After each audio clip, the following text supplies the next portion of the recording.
अरविंद केजरीवाल ने कांग्रेस के साथ मिलकर अपनी पार्टी बना ली, अन्ना के साथ विश्वासघात किया। जो आदमी अन्ना को धोखा दे सकता है वो किसी के क्या काम आएगा। चीटिंग करता है तू, चीटिंग करता है तू। इसके अलावा भी कोई और है?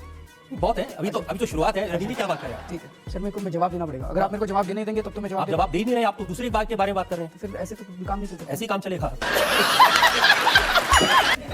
आपकी मर्जी। जब राजनीति में आए तो ऐसे सख्त सवालों के जवाब देने पड़ेंगे। मैं जवाब देने अब नहीं आप बच नहीं सकते इन चीजों से। देखिए, आपके समर्थक के बारे में इल्जाम लगे तो आप एक आरटीआई, दूसरी आरटीआई, लोकायुक्त ये सब करने लगते हैं। किसी दूसरे के बारे में इल्जाम लगे, सबूत हो ना हो, आप इल्जाम लगा देते हैं। मरना तेरे को डर नहीं लगता? अगर आप मेरे को बता इतने दें। दूध के दूल्हे कि बैंक को कह दिया पिताजी के पेंशन मत देना, मरे हुए 4.5 साल हो गए। कह दिया था सर। आज ये पहली बार ऐसा लग रहा है अरविंद केजरीवाल के पास जवाब नहीं है।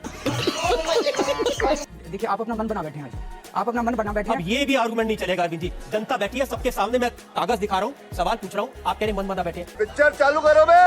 अरविंद जी, जनता की शिकायत तो यही है, आप आए थे मैदान में लोकपाल बिल बनाने के लिए, जनता ने आपको सपोर्ट दिया था लोकपाल बिल बनाने के लिए ताकि भ्रष्टाचार खत्म हो। आप खुद नेता बनने के चक्कर में लग गए। ऐसे तो नहीं होता है। लेकिन आपकी पार्टी के जो नेता है, आपकी पार्टी में आप कह रहे हैं कि जितनी भी टिकट दी है वो अच्छे लोग को टिकट दी है। उसका एक सर्वे मैंने कराया है, तो जो 70 लोग टिकट दी है उनमें से 8 आदमी ऐसे हैं जो बीजेपी के एस्टेब्लिश नेता थे और 7 ऐसे हैं जो कांग्रेस के नेता थे। कीजिएगा, ये ठीक नहीं हो रहा सर, आप गलत कर रहे हैं सर। ये मत करो आप। देखिए, मैं खुल के बोल रहा हूँ सर, सॉरी, क्षमा चाह, लेकिन आप गलत कर रहे हैं सर। तो अगर बीजेपी और कांग्रेस के लोग इतने खराब हैं तो उनको आपके टिकट या आपकी पार्टी गंगोत्री है इसमें आके सब साफ हो जाते हैं। Good question. बीजेपी एक माफिया है, उसको माफिया चला रहा है। कांग्रेस भी एक माफिया है, उसको भी माफिया चला रहा है। लेकिन बीजेपी और कांग्रेस के अंदर चंद लोग ऐसे हैं जो अच्छे लोग हैं, जो वहां पे घुटन महसूस कर रहे थे। कोई सेंस है इस बात की? ऐसे लोगों का स्वागत है। मैंने तो 2 अक्टूबर को जब हमारी पार्टी बनी थी तब भी मैंने ऐलान करा था कि इस देश के सारे अच्छे लोगों को इकट्ठा होने की जरूरत है। जहां भी कोई काम ऐसे कर एक दो अच्छे लोगों से मिलवा दूं मैं आपको। बीजेपी और कांग्रेस के अंदर जब भी कोई आदमी आता है, बीजेपी या कांग्रेस या किसी और भी पार्टी का, और हमारी पार्टी में आना की टिकट लेना चाहता है, मैंने जैसे बताया कि हम एक एक आदमी की जांच करा रहे हैं। जब कोई दूसरी पार्टी छोड़ के आता है तो उसकी 3 गुना जांच कराते हैं हम लोग। क्या बोला तूने? अभी बता है भाई, अभी बता है। जिनकी आपने 3 गुना जांच कराई उनकी थोड़ी जांच मैंने भी कराई। हाँ, बता दीजिए। उत्तम नगर विधानसभा से आपने टिकट दी है देशराज राघव को। इनको माना जाता है राशन माफिया। सर, ये नहीं होने दूंगा मैं। क्या होने नहीं दोगे मतलब क्या? सर, ये आपत्तिजनक बात है सर। ये गजब टू विवाद आदमी हो। लोकायुक्त के पास इनकी शिकायत है जिसमें कहा गया कि राशन और मिट्टी के तेल की इनके और इनके परिवार के नाम में 20 दुकानें हैं। मिलावट का सामान बेचते हैं, पत्नी के नाम पे, बहन के नाम पे, परिवार के नाम पे, और ये सारी डिटेल्स आरटीआई से निकाली हैं। आप चाहें तो मैं आपको पूरी डिटेल दूं। मेरे को सारी पता है सर, मैं भी बता देता हूँ सर। अच्छा, आपको पता है उसके बावजूद आपने इनको टिकट दे दी? साले का खोपड़ी तोड़ साले का। मैं सारा केस बता देता हूँ आपको। वाह, मैं सारा केस आपको बता देता हूँ। इसके अलावा भी कोई और है? बहुत है, अभी तो शुरुआत है। रविंद्र जी क्या बात कर रहे हैं? ठीक है। देशराज राघव अचल शर्मा के खिलाफ पिछली बार इंडिपेंडेंट काउंसलर का चुनाव लड़े थे। अचल शर्मा बीजेपी का आदमी है, उत्तम नगर से। अचल शर्मा बुरी तरह से हार गया। मैं अचल शर्मा की नहीं पूछ रहा, माफिया तो ये है जिनको आपने टिकट दिया है। बात तो बता दूं आप। ये फंस गया सीएम। मैं पूछ रहा हूँ कि क्या इनके खिलाफ लोकायुक्त के पास शिकायत है कि नहीं है? सर, मेरे को मैं जवाब देना पड़ेगा। अगर आप मेरे को जवाब देने देंगे तब तो मैं आप जवाब दे नहीं रहे, आप तो दूसरी बात के बारे में बात कर रहे हैं। तो फिर ऐसे तो काम नहीं चल सकता। ऐसे ही काम चलेगा। आपकी मर्जी। जब राजनीति में आए तो ऐसे सख्त सवालों के जवाब देने पड़ेंगे। मैं जवाब देने अब आप नहीं बच नहीं सकते इन चीजों से। तो बता तो रहा हूं मैं। अगर आप बेईमान आदमी को टिकट देंगे तो सवाल तो पूछे जाएंगे आपसे। चलिए, अब बोलूंगा। बोलिए। अचल शर्मा को इन्होंने पिछली बार हराया था। आप अचल शर्मा के पीछे पड़े आप। अच्छा बात नहीं है। सर, ये अचल शर्मा की कंप्लेंट है। ये अचल शर्मा की कंप्लेंट मैं है। आपसे पूछ रहा हूँ कि देशराज राघव सर, ये नहीं है उनके दुकान। एक भी दुकान देशराज राघव के सामने अगर आप साबित कर दें, हम अपनी पार्टी बंद कर देंगे। नहीं, ये प्रूफ है। ये आरटीआई से इंफॉर्मेशन आई है। ये प्रूफ है। ये आरटीआई की इंफॉर्मेशन नहीं है, ये अचल शर्मा की कंप्लेंट की कॉपी है। ये कंप्लेंट की कॉपी। हाँ, लोकायुक्त से आई है। अब मैं आपको कंप्लेंट RTI तो कोई भी भी कर सकता है। अभी बता है भाई, अभी बता। अगर आपको आरटीआई का शौक है, दिखाइए। ये लीजिए आरटीआई। ये आरटीआई की कॉपी है। जा। इसके बाद भी एक और आरटीआई हुई थी। इसके बाद एक और आरटीआई आई थी। एक मिनट ये क्या बात हुई? सुनिए। ये आरटीआई देगी, आप कह रहे हैं इसके बाद एक और आरटीआई होगी। सुनिए तो सही, आप मेरी बात नहीं सुन रहे। ये जो आरटीआई आई थी, एक मिनट। बोलने दे, तकलीफ हुआ है बेचारे को। बोल। हाँ। ये देशराज राघव के खिलाफ एक आरटीआई है। हाँ। लोकायुक्त की अगर आप पूरी कंप्लेंट पढ़ें, लोकायुक्त की कंप्लेंट में लिखा हुआ है कि उन्होंने अचल शर्मा ने एक आरटीआई डाली जिसके अंदर उनको एक इन्फॉर्मेशन मिली। उसके बाद उन्होंने दूसरी आरटीआई डाली जिसमें डिपार्टमेंट ने ये कबूल किया कि हमने जो पिछली आरटीआई का जवाब दिया था वो गलत था और देशराज राघव के नाम पे एक भी दुकान नहीं है। देखिए, आपके समर्थक के बारे में इल्जाम लगे तो आप एक आरटीआई, दूसरी आरटीआई, लोकायुक्त, ये सब करने लगते हैं। किसी दूसरे के बारे में इल्जाम लगे, सबूत हो ना हो, आप इल्जाम लगा देते हैं। बड़ा हरामी हो बेटा। मैं जिस देशराज यादव की एक इंटरेस्टिंग बात बता देता हूं, ये तो छोड़ दीजिए, चलिए आप कह रहे हैं पहली आरटीआई, दूसरी आरटीआई। इनके पिताजी की डेथ हुए 4.5 साल हो गए। ये मेरे पास बैंक के रिकॉर्ड है, उनकी पेंशन अभी भी उनके नाम में आ रही है। सर इन्होंने देशराज राघव ने बैंक को और डिपार्टमेंट को उसी टाइम लिख दिया था। अगर आप मेरे को इतने बताते, दूध के धुले कि बैंक को कह दिया पिताजी के पेंशन मत देना, मरे हुए 4.5 साल हो गए। कह दिया था सर। मस्त जोक मारा रे, ये हंस रहे हलकट हंस। क्या बात कर रहे हैं? मैं आपको चिट्ठी की कॉपी दिखा देता हूँ।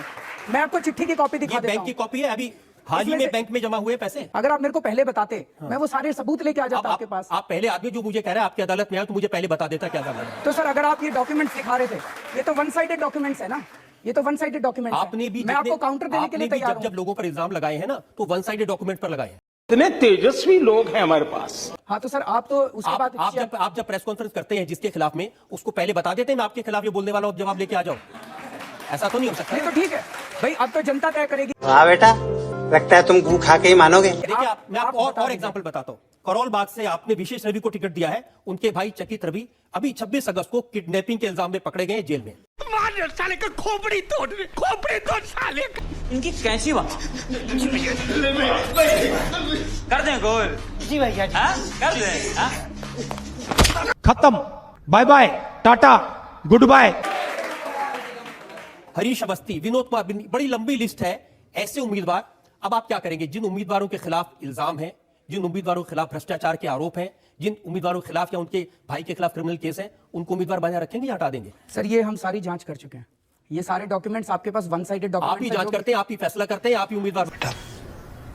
हमें तुम्हारे लक्षण बिल्कुल ठीक नहीं लग रहा है, तुमसे ना हो पाएगा। सर हम लोगों ने सारी अपनी इंटरनल जांच कराई है और अगर सबूत सही है सर, लोकायुक्त में कंप्लेंट तो कोई भी जाके पॉलिटिकल ओपोनेंट दे सकता है।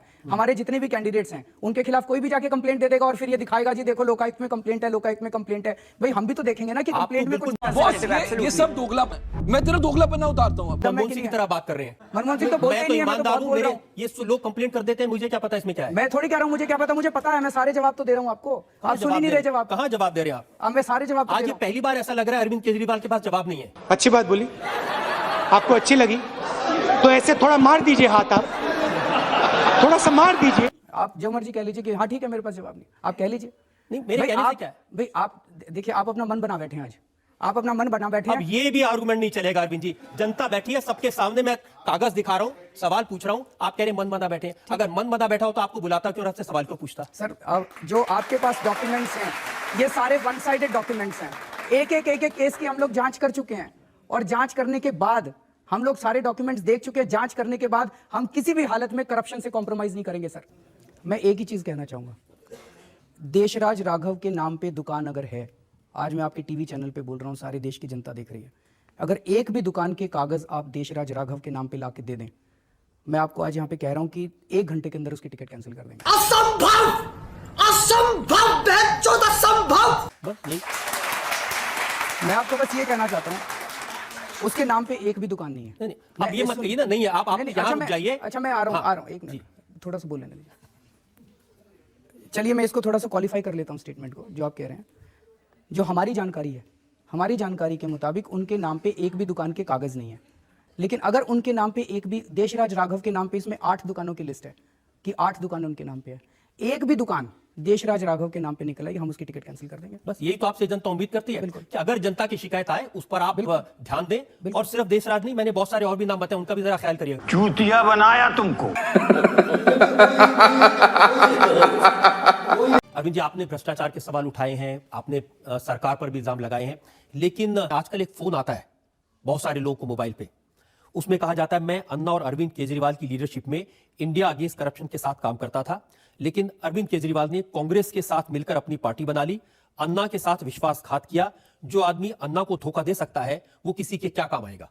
इसकी गारंटी मैं नहीं दे सकता। ये बीजेपी वाले करा रहे हैं और आज सुबह से एक और फोन आ रहा है, मेरे कुछ साथियों ने बताया। वो दूसरा नहीं आया मेरे पास में, आ जाएगा कल तक, आज से शुरू हुआ है। तुम्हें कैसे पता चला? वो दूसरा फोन ये कह रहा है कि अरविंद ने अन्ना को धोखा दिया, अरविंद ने इनकम टैक्स को लूटा और शीला जी बहुत अच्छी हैं और ये अरविंद बीजेपी का एजेंट है, इस बार कांग्रेस को वोट देना। तुम्हें कैसे पता चला? फेंको फेंको अपनी पूरी शक्ति के साथ फेंको। तो किसके एजेंट है आप, बीजेपी के, कांग्रेस के, ये तो बता दीजिए। भाई मजा आया।